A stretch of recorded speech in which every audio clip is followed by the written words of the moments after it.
I don't know, hiking is pretty big in certain parts of the country. It's big in Washington. I know it's very big in Colorado. You have mountains everywhere. And coming from Colorado, almost everyone has hiked in some capacity somewhere. Sometimes schools will just take their kids, head up into a mountain, and make them hike. We don't even get a choice. We have to hike. And occasionally, so talking with more professional hikers who hike more often, I'm a wimpy hiker. I just like to take the trail and staircases. So that is my hiking. But some of these more hardcore hikers, they'll usually head up, and they will, a lot of the trails, they'll start off sort of they have gravel on them, or they're paved in some way. And then after you get high enough, they start getting a little, smaller. And they start becoming like little bitty cow paths. Where you think there's a trail, but you could just be walking right into a mountain lion home. You just don't really know. And so you have these little trails, and you're going up and down. And occasionally they have little signs for you. Dinky little signs. But they don't really have arrows. So these signs are just placed in places. And you're hiking along, and you'll see the sign like, oh, this way to Pikes Peak. But there's 2 trails. You're like, you just pick one. And after you spend about an hour or 2, you realize you're nowhere near closer to the top. You look back and you're like, and where am I? How did we get here? I thought this was the trail. And then you have to sort of make a decision. How am I going to get to the main trail? Do I venture out off the trail and sort of make up my own trail? Which hiking in the mountains, that can be a little risky, because you might not ever find that little dirt path again. Or do you hike back 2 hours just to re-touch footing? And sometimes your trip for the day is ruined. One bad turn. Because you had to calculate it out. Okay, we started at 6 in the morning. We're supposed to be here at the top by 1. That gives us enough time to get back down, trying to beat the storm, whatever it is. And now I have to backtrack for 2 hours. You've just wasted 4 hours of your trip. Yeah, you got to see some pretty scenery, but you missed your objective. That place of taking the wrong trail and looking back. The questions that you ask is, how did I get so far off course? What must I do to get back? I have lost and wasted so much time. This week is one of the most gut-wrenching accounts in the Bible. We're going to follow the life of Lot, Abraham's nephew. What we will see is Lot taking a path, and only at the end we'll see the damage of what happens when we choose to step off the path, all in pursuit of an opportunity. I'm going to be using a couple times, or quite a few times here today, the word compromise. And compromise, as you guys know, can mean a variety of things. One, it means an agreement or a settlement of a dispute that is reached by each side making concessions. We hear about compromises all the time in the Republican and Democratic as they fight each other continuously. Each side wants the other side to compromise and come over to their side. And you also hear it in relation to accepting standards that are lower than what is desirable. So we desire to cut $3 million off the budget. We could only cut $2 million off the budget. We compromised. That was not what we were looking for. We had to accept something lower than what we were hoping. I'm going to sort of tweak it a little bit, the definition. So when I say compromise today, see, compromise is when we settle for anything less than what God has promised. Compromise is when we settle for anything less than what God has promised. We're going to see how a pursuit of an amazing opportunity led a man down a path of moral and financial bankruptcy. Lot chose to compromise, and it ruined his life. Lot chose to settle for the things of this world instead of the promises of God, and he led himself and his family into complete moral and fiscal bankruptcy. You guys ready? Turn to Genesis chapter 13. Genesis chapter 13.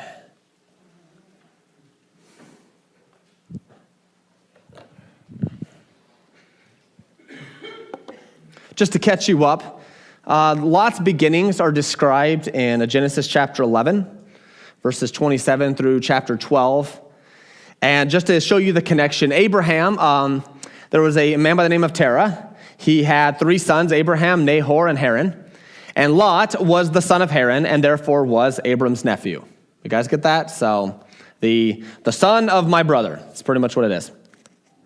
And when Abram was called from his country to a land that God would show him, known as the Abrahamic covenant, Lot decided to leave his land and go with Abram as well. Abraham was blessed as a result of his obedience, and also Lot, by being in close vicinity of Abraham, was also blessed greatly. So we find ourselves in Genesis chapter 13. Now, we are going to spend some time here. We're going to spend some time in other places. So we're covering the entire life of Lot in one Sunday. So Genesis chapter 13, verse 1. So Abram went up from Egypt, he and his wife and all that he had, and Lot went with him into the Negeb.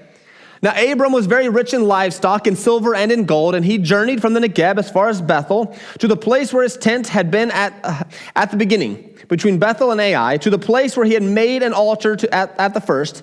And there Abram called upon the name of the Lord. And Lot, who was with Abram, also had flocks and herds and tents, so that the land could not support both of them dwelling together. For their possessions were so great that they could not dwell together. And there was strife between the herdsmen of Abram's livestock and the herdsmen of Lot's livestock.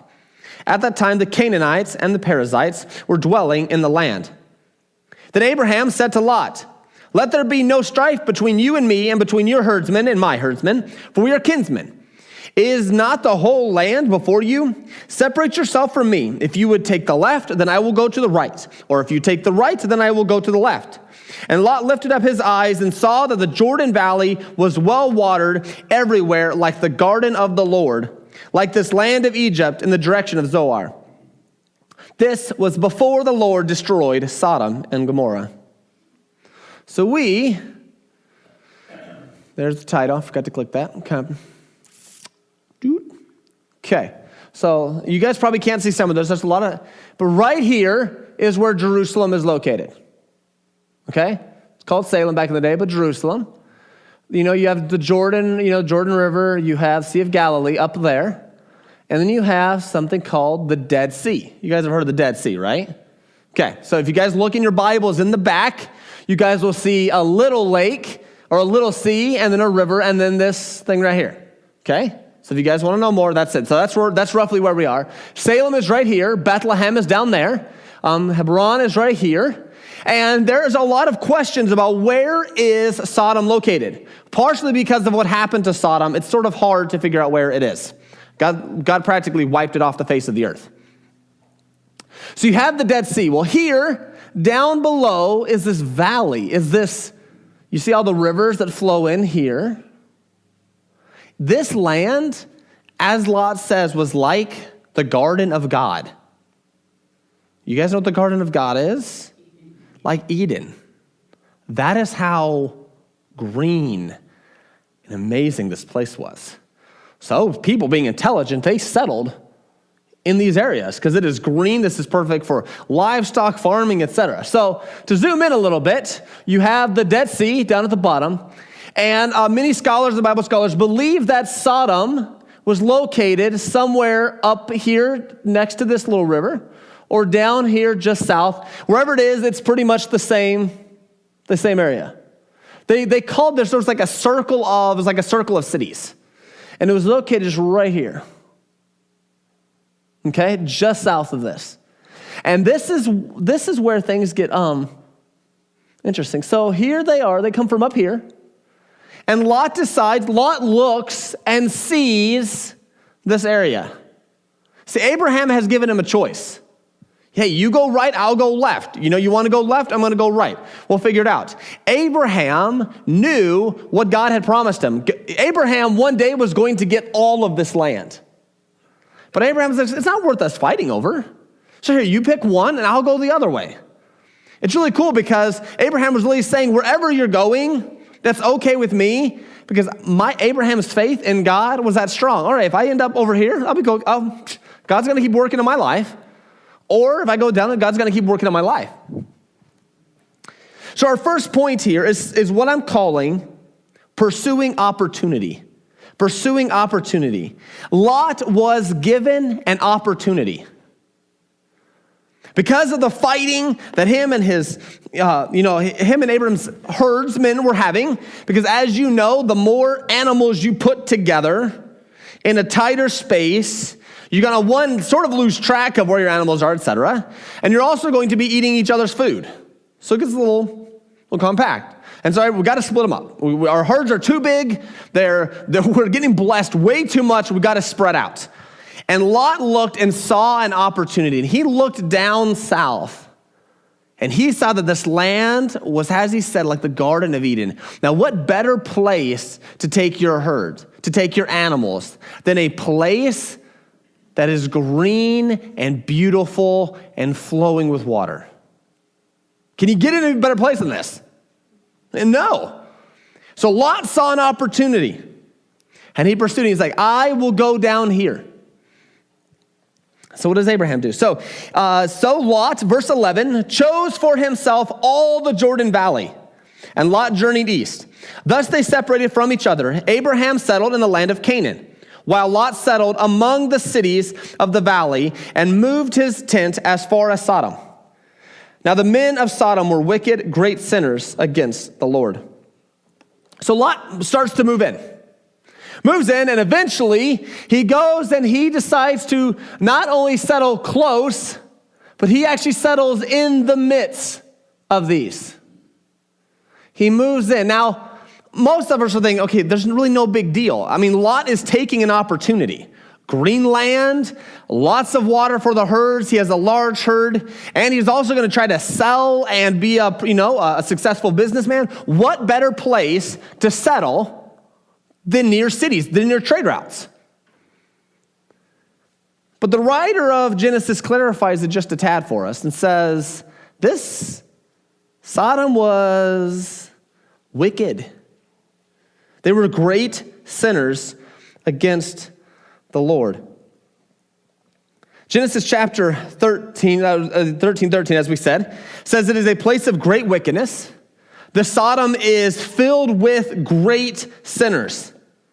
In Genesis chapter 18, you don't have to turn there, but there's this dialogue that happens between God and Abram, where God decides to tell Abram, hey, I am going to Sodom and Gomorrah. I am going to destroy it.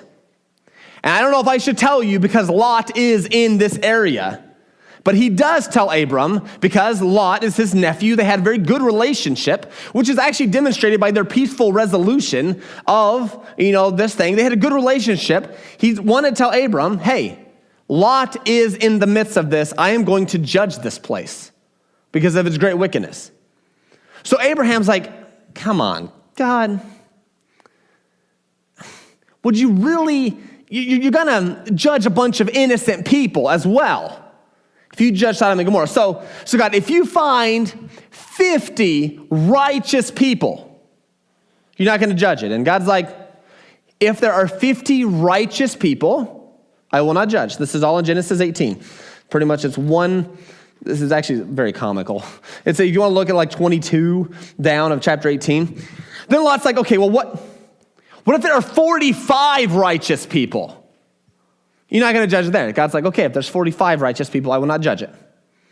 Okay, God, what about if there's 40 righteous people? You're not going to judge it, right? God's like, no, if there are 40 righteous people, I'm not. Went to 35, 30, 25, 20, 15. All right. God, if there are just 10 righteous people, I ask you to spare the city. And God's like, yes. If there are 10 righteous people in the city of Sodom, I will not judge and punish Sodom. And as we'll find out, there was not even 5. That is how wicked this place was. There was nobody who recognized the Lord in this place. There were less than 5 righteous people in Sodom. It was described, and this is a city that committed two grave, huge sins that we will see. One was their violation of this honor code of guests, which God actually took very serious. As travelers traveled, if you took advantage of guests into your land, if you treated them unfairly, if you treated them wrongly, God actually held places accountable for that. He did it all through Judges that we studied here last year. Not only that, the city of Sodom was also known for unnatural, barbaric, and violent lust. A lot of times it's just, well, it's a city of homosexuality, whatever. That just scratches the surface. This was a city of barbaric violence towards one another. They were known for their social oppression in Isaiah chapter 1. They were known for adultery, lying, abetting criminals in Jeremiah chapter 23, verse 14, arrogance, complacency, and showing no pity to the needy, Ezekiel chapter 16. This place was a wicked city.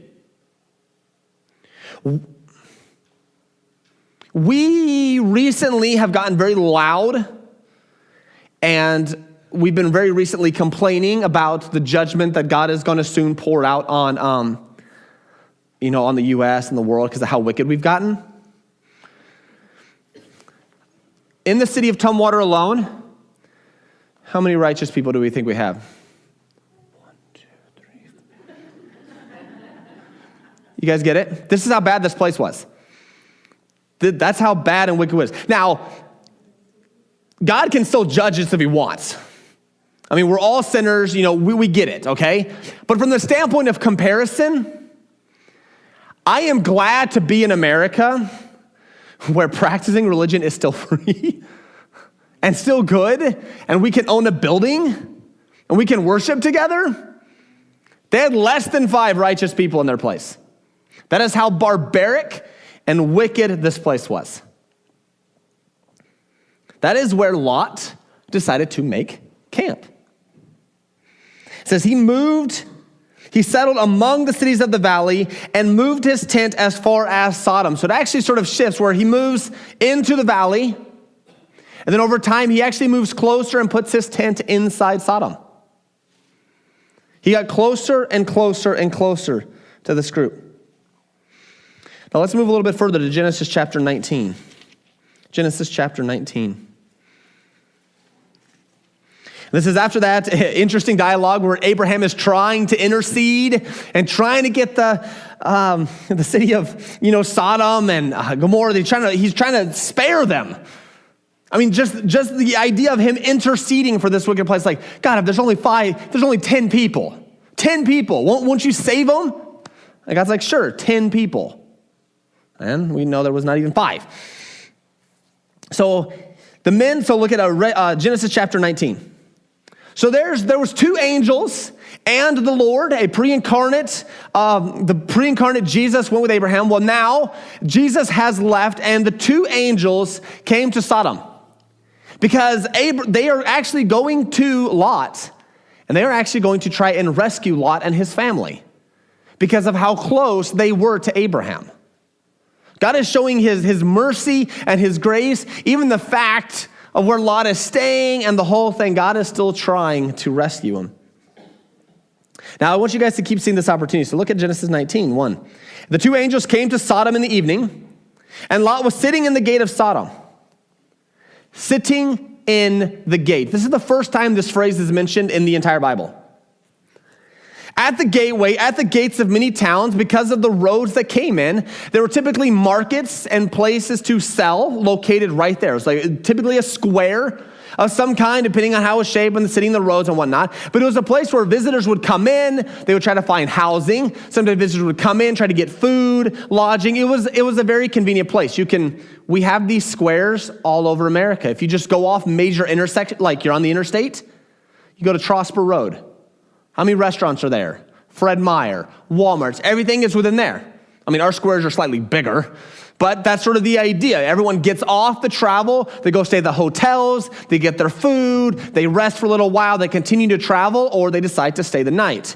And here's the square. Now, in this time, when you were in the square, he's sitting in the square. This shows that he is not only a part of Sodom, he quite possibly could be a leader in Sodom. He was at least a business leader. I mean, he was blessed with the flocks and the herds, and he was there, and so the trade probably happened. So it's possible he is a business leader, but it's also possible that he is a political leader because he is sitting in the square in the main center of business. And Lot sees two brand new people. I don't think Lot knows who they are. But the phrase that he is in the gate showed that Lot kept pursuing this opportunity. See, he saw that the lands were green and it was good. And then he goes and he gets a little closer. He dwells in the middle of the cities. And then he moves his tent into Sodom. And then he finishes, we see he's actually sitting in the gate at Sodom. He pursued the opportunity. So there's two questions that we have to ask here as we look and see opportunity. One of those is we have to first ask ourselves, what is this opportunity? Why does this matter so much to me? So I see this. I see green lands. Well, I'm a herdsman. This green land promises stability for my herds, promises water, promises me stability, promises me financial success and riches and wealth. Maybe it's in another area. Maybe you're wanting to do this specific thing because you believe that this promises you peace for a few minutes, or promises you hope or success. It gives you fame and fortune. What is the goal? Why is this opportunity, why does it look as good as it does to you? It's the question we have to ask. And that's what Lot asked. He saw the green lands. He thought it would be great for his herds. His goal was greater riches, greater success. And he moved his herds in there. And he slowly, over time, got wealthier, more prestigious, and actually ended up in the gate of Sodom.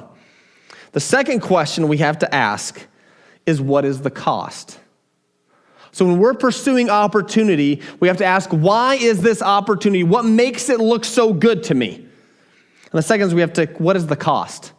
By pursuing this opportunity, whatever it is, what is the cost? And it's sad, we as humans with sinful nature, when we're presented with the cost, so often we become very short-sighted.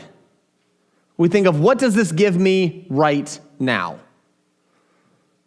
By pursuing this, what is the pleasure? What is the satisfaction? That goal thing that we talked about in the first one, what does it give me right now? And as we act quick, without counting the cost, we end up digging ourselves a hole. And as we continue to overcommit to this promised opportunity, this promised success in whatever area, we start digging a hole so deep that it no longer just affects us, it begins to affect our family, and then it begins to affect our friends. We have to be very cautious as we pursue opportunities. We begin to compromise when we fail to consider the cost. We compromise when the perceived value of the opportunity outweighs what has been valuable up to that point. Let me explain that one. So we compromise when we look at this certain thing, whatever it is, riches, wealth, stability, peace, whatever it is, fame and fortune. When we look at that and we see that that value becomes greater than what we value this whole time. See, and in Colorado, I saw a very common theme, and I've seen it out here as well, amongst the teenagers and young adults, and even people my age, is they're looking for a job. They see a job, they're like, man, I'm trying to get a job, and on typical resumes, they'll ask, okay, what days of the week can you work? And they can check, I can work on all of them, Monday, Tuesday, Wednesday, Thursday, Friday, Saturday, and Sunday. And I would tell them over and over and over again, don't click, don't check Sunday. Yeah, but if I check Sunday, I'll never get hired. That's garbage. But they check it, and as soon as they do, what they have said they value the most, church, being with the youth or my friends or the family, whatever, God, suddenly the perceived value of my job, working, outweighed the value of what I've been valuing this whole time, church, etc. And that one small step of compromise, and I say that's compromise, that one small step will begin to lead you on a path that sets you up for ultimate failure. Next one. And this is where, as a result of a life pursuing opportunity without counting the cost, it ultimately leads to bankruptcy. It leads to the collapse of your finances, your integrity, your family, your reputation. All those things you valued the most, it will ruin them. When you compromise, it ruins everything you place value in. So let's see what happens to him. Now we're going to see here in Genesis chapter 19, we're going to see what I'm calling the signs that you might be hitting bankruptcy. And we're just going to look at lots of examples, but these are the signs that you could be hitting bankruptcy. First one's in verses 1 through 8. So the two angels came to Sodom in the evening. Lot was sitting in the gate of Sodom. When Lot saw them, he rose to meet them and bowed himself with his face to the earth and said, "My lords, please turn aside to your servant's house and spend the night and wash your feet. Then you may rise up early and go on your way." And the two men, they said, "No, we'll spend the night in the town square." And he pressed them strongly, so they turned aside to him and entered his house. And he made them a feast and baked unleavened bread, and they ate. But before they lay down, the men of the city, the men of Sodom, both young and old, all the people to the last man, surrounded the houses, and they called to Lot, "Where are the men who came to you tonight? Bring them to us, that we may know them." Knowing them is know them in a sexual manner. Lot went out to the men at the entrance, shut the door after them, and said, "I beg you, my brothers, do not act so wickedly. Behold, I have 2 daughters who have not known any man. Let me bring them out to you and do to them as you please. Only do nothing to these men, for they have come under the shelter of my roof."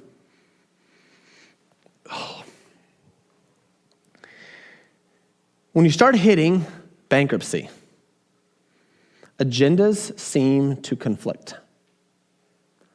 You seem to be stuck in a lose-lose scenarios. And here is Lot. Back in those days, there was that code of honor I talked about. When guests came in and they were under the protection of your roof, you were actually sort of responsible before God for what happens under your roof. So as you bring them in, they're there. And most places recognized this law, this code of honor. So he stuck with that, where the men of the city are demanding that Lot release these 2 brand new men out to them. And so what Lot does is he decides to honor that code, but he actually fails to honor the code of his family. And he offers his 2 daughters as pretty much sacrifices to the wicked depravity of these men.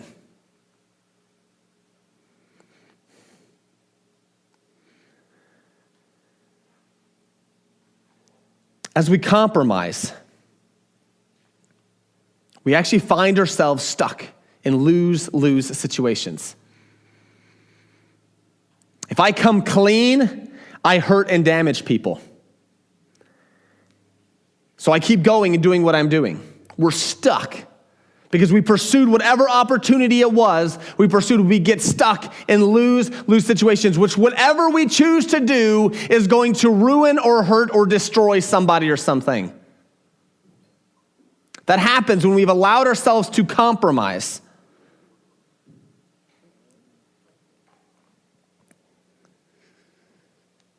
So, Lot went out to the men at the entrance, shut the door, and verse 6, and said, so this is actually big. So these men now are surrounding his house. And Lot is trying to say, guys, you can't do this. You know, they are under the protection of my roof. You are violating this code. Here, just take my daughters instead. You cannot violate this code. And eventually he goes and he steps out and he closes the door behind him. And he's standing out there with this swarm of disgusting, vile men on the outside. And he is begging them to stand back. Behold, I have 2 daughters who have not known. Let me bring them out to you. Do nothing, because they've come to the shelter of my roof, and they said, stand back. And then they said this comment here in this fellow came to sojourn, and he has become the judge. Now we will deal worse with you than with him. It's a fascinating thing about the standard. So they are now standing outside and looking at Lot. And Lot's telling them, no, you can't do this because they're under the protection of my roof.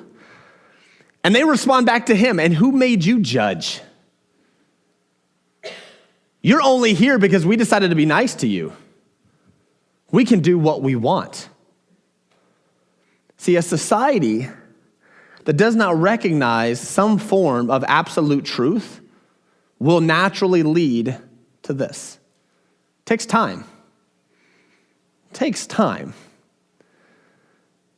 But see, when we allow the masses to tell us what is right and wrong, it will lead to barbaric practices. So that's why some of the debates that are going on in the political arenas, etc., are so critical. Because whether we like it or not, we all stand before God, who is the judge of what is right and wrong. And no matter what society decides to tell us what is right or wrong, there is one judge, and he decides. And so the people of Sodom did not recognize Lot's code, nor do they care. They just wanted what they wanted. And they pursued and they pressed. But as just caution, when we let the masses tell us what is right and wrong, it does lead to this. It says, now we will deal worse with you than with them. So their goal was, they were actually going to, I can't even imagine anything worse. But they were going to destroy Lot. And so they pressed in, they reached for him. It says, but the men, these are the 2 visitors, reached out their hands and brought Lot into the house with them and shut the door. And so they opened the door that Lot had closed, grabbed Lot, rescued him from the crowds. And they said, verse 11, and they struck with blindness the men who were at the entrance of the house, both small and great, so that they wore themselves out groping at the door. So they're blind. They can't figure out what the door is. They can't figure out how to get unlocked, but they're still pressing in toward the house. Let's keep going. So then the men said to Lot, have you anyone else here? Sons-in-law, daughters, anyone else having the city, bring them out of the place, for we are about to destroy this place, because the outcry against this people has become great before the Lord, and the Lord has sent us to destroy it. So Lot went out and said to his sons-in-law who were to marry his daughters, up, get out of this place, for the Lord is about to destroy the city. Now it's quite possible, if you think about this, you're like, wait a second, so the sons-in-laws are living in the house? Possible.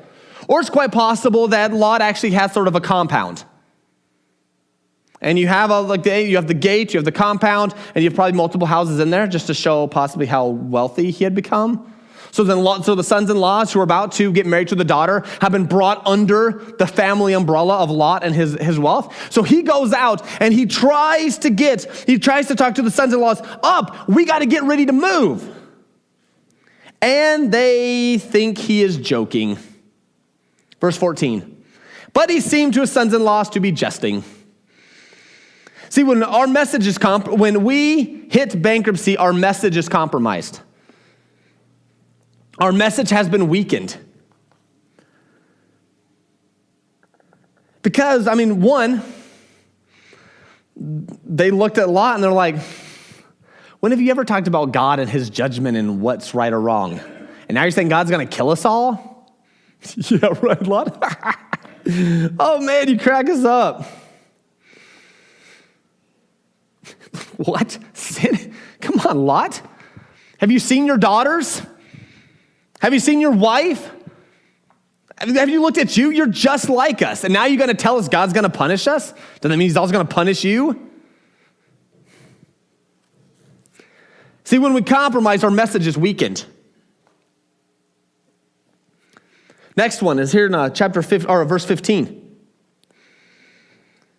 As morning dawned, the angels urged Lot, saying, so they made it through the night, okay? They know what got to them. Up, take your wife and your 2 daughters who are here, lest you be swept away in the punishment of the city. But he lingered. So the men seized him and his wife and his 2 daughters by the hand, the Lord being merciful to him, and they brought him out and set him outside the city. Some people in their study of Hebrew, and the word there, I actually think it's quite possible that they grabbed Lot and his family and his daughters and wife and actually leaped out of the city. Like, we have got to get out here. They're pressing in all around. So it is possible, they're angels. They can just knock everybody around and go right through. It's possible they went football style, or it's also possible they just jumped out. Don't really know. But whatever, the Lord mercifully took Lot and his family out because Lot was dragging his heels. And that's the next one.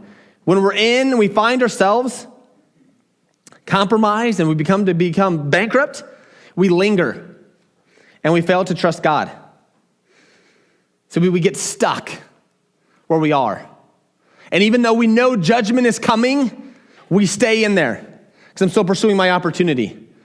That's what I've been doing. This gives me hope. This gives me satisfaction. We pursue it. And we linger when God's like, this is leading you to death. Yeah, God, just one more time. We linger. And Lot lingered.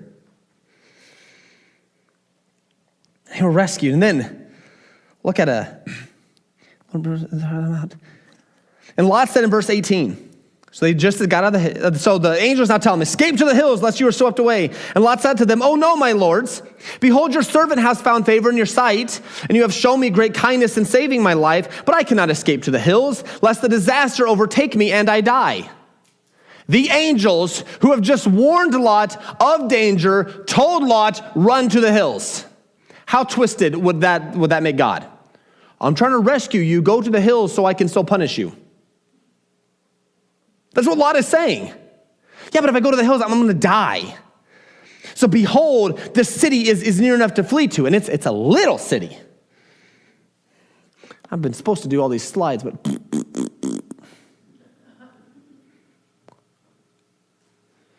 Okay, good. All right.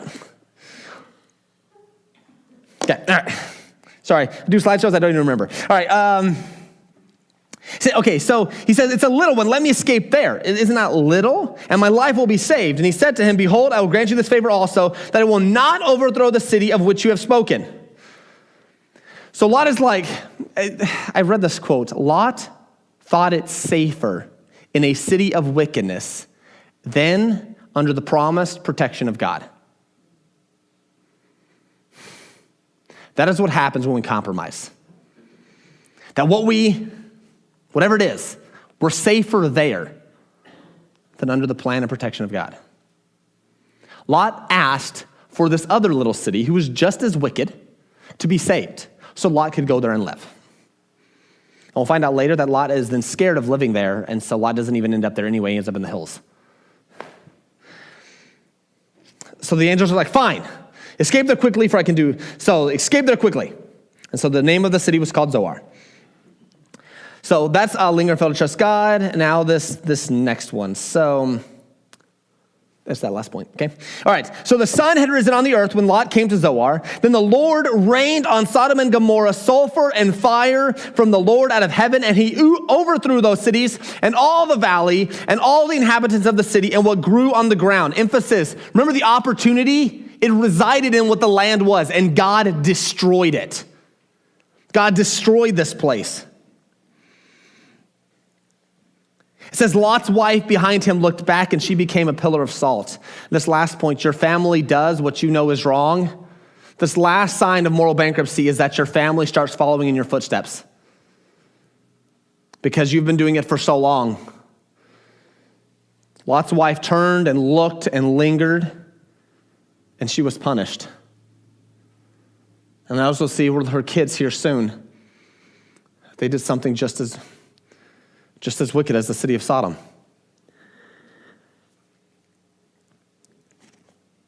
So the question is, did God actually grab fireballs from heaven and it's possible. He's going to do that in the end times. He's going to unleash. It's quite possible. It's also possible the entire area there actually sits on a fault line. And I didn't realize this, but I guess in around in that area, the asphalt, actually, because of the gases and stuff, it actually can spontaneously explode. And as a result of earthquakes and the damage and all the crazy stuff that could end up happening, is you have, one, the asphalt's exploding. You also have this stuff called oil and petroleum and other stuff that we find in that area. And you also have an earthquake. You put all those three into combination. Yep. Now, does that limit the miracle? Not even remotely. Because they just happened to escape an earthquake that just happened to happen at the exact same time and just happened to preserve the city of Zoar and happened to explode and throw a whole bunch of fire and stuff on the plate. So either way, it was an act of God. You guys got it? Sometimes God uses natural events. Sometimes he doesn't. It's crazy either way. So, and the pillar of salt, did God turn Lot's wife from the inside out to a pillar of salt? Or because she stopped and lingered and longed for her home that was being destroyed, the result of the ash and the brimstone actually caught, landed, and killed her. And so she became a pillar. Once again, we don't know. But we know the imagery there. She stopped, looked back, lingered and longed for that opportunity. She was punished. And then, I'm not going to get into detail on this, but if you read verses 30 through 38, you will find the creation of two also wicked nations. And I'm not even going to go into it. But as a result of the depravity that Lot had brought his family into, and the amount of times he compromised and led his family to compromise, his daughters did something incredibly wicked as well. There's an interesting stat I found. So this is actually Catholics talking about Southern Baptists. So the Southern Baptists who are this is what the Catholics are saying about Southern Baptists, okay? So just follow with me. The Southern Baptists who are effective evangelizers published these remarkable results from research done by their church resource division. And this is what they found. If a child is the first in the family to become a Christian, there's a 3.7% probability that the rest of the family will become Christians. 3.7%. And what do most churches focus on? Okay. Does that mean we shouldn't focus on them? No, but just, okay. Second one. If mom is the first in the family to become a Christian, there's a 17% probability that the rest of the family will follow. What's usually the second thing that churches focus on? Women's ministries. And a lot of times women just like to get together and guys are like, let's go play golf. I get it. So we can be a little nitpicky. But that's the second one. Now this last one is the insane one. If dad is the first in the family to become a Christian, there's a 93% probability that everyone else in the family will follow his lead. Men and fathers, it's up to you. You are the example and you are the lead, and it is your job to not compromise your faith for the pursuit of opportunity. Your faithfulness and your stout, unwavering stability in the promise and the grace of Jesus Christ is huge for your family.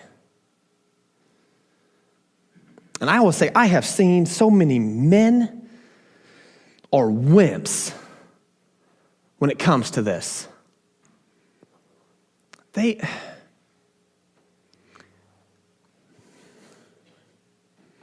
not saying that women can't work. I'm not even saying that at all, because Nikki's a doula and she's running her own little business and stuff. But guys have a responsibility to work and to lead their family. And it's usually mom is the only one sharing verses with the kids. It's usually mom is the only one ever talking about the Bible with the kids. Dads, whether your kids are done, or whether your kids are grown up, or whether you are, or they're still here with you, you have a responsibility to lead. Amen. And Lot led his family straight into disaster.